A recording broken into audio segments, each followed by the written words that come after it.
중국 공산당이 제2의 천안문 사태를 방지하겠다며 명문대생들을 대상으로 강도 높은 군사훈련을 강제하는 제도를 시행하는 데 대해 불만의 목소리가 높아지고 있습니다. 7, 80년대에 대학을 다녔던 한국의 중년 남자들이라면 학도호국단을 기억할 겁니다. 한국전쟁 이후 엄혹한 반공기조 속에서 정부 주도로 만들어진 학도호국단은 대학과 고등학교 학생들을 대상으로 군사훈련과 반공정신을 기르기 위해 시행됐으나 많은 논란 끝에 1986년 폐지됐습니다. 하지만 학도호국단을 연상케 하는 모습을 중국에서는 여전히 볼 수 있는데요. 중국은 매년 명문대 신입생들을 대상으로 일종의 군사훈련인 쥔신을 진행하고 있습니다. 27일 칭화대에 따르면 칭화대 신입생들은 지난 25일 새벽 0시부터 약 4시간에 걸쳐 야간 20km 행군을 진행했습니다. 신입생 3,500여 명은 4개 대대 32개 중대로 구성된 학생 군사훈련 여단을 구성해 지난 19일부터 내달 6일까지 학교 내에서 군사훈련을 받고 있죠. 한국군의 신병교육대 훈련처럼 야간 20km 행군은 칭화대 쥔신 프로그램의 하이라이트입니다.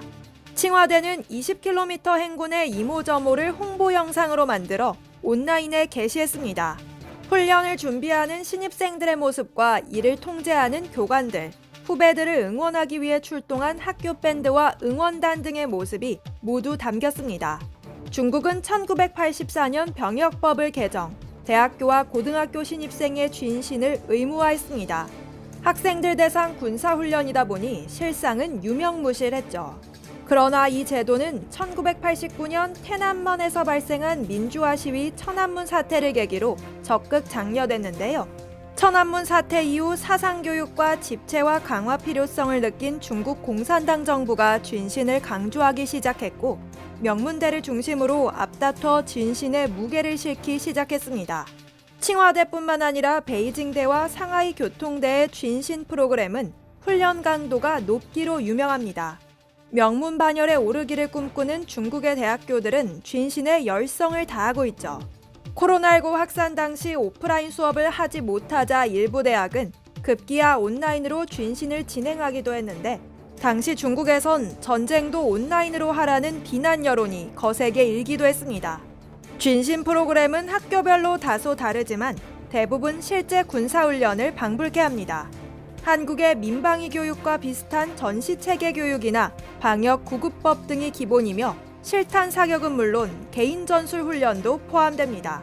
중국 정부가 규정한 쥔신의 목적 역시 애국 사상과 국방 개념, 조직성과 규율성 강화입니다. 신입생들의 체력과 극기가 향상되고 동료 간 유대감이 강화된다는 평가도 있습니다. 특히 칭화대 쥔신은 훈련 강도가 강해 사관학교, 경찰대, 그리고 칭화대라는 말이 나올 정도인데요. 상하이 교통대도 쥔신을 위해 예비역 학생들을 소집하고 사관생도들을 별도로 초빙해 교관단을 꾸리고 있죠. 중국 공산당 정부는 쥔신을 흐뭇하게 바라보지만 일반 중국인들 사이에서는 무용론이 상당합니다. 자유롭게 연구하고 사고해야 할 학교에서 군사훈련을 진행하는 게 구시대적이라는 지적과 함께 구타와 사망사고도 적잖이 보고되기 때문입니다. 중국 명문대들의 과도한 세과시라는 지적도 있습니다. 칭화대 야간 행군 소식에 대해서도 중국 현지 온라인 포털 바이두에는 대학에서 과연 저런 훈련이 필요하냐는 자조 섞인 지적이 나오고 있습니다. 사망사고 역시 올해도 보고됐습니다. 산둥성 허쩌시 한 직업기술고에서 군사훈련 중 여학생 한 명이 열사병으로 병원으로 옮겨졌으나 25일 숨졌습니다.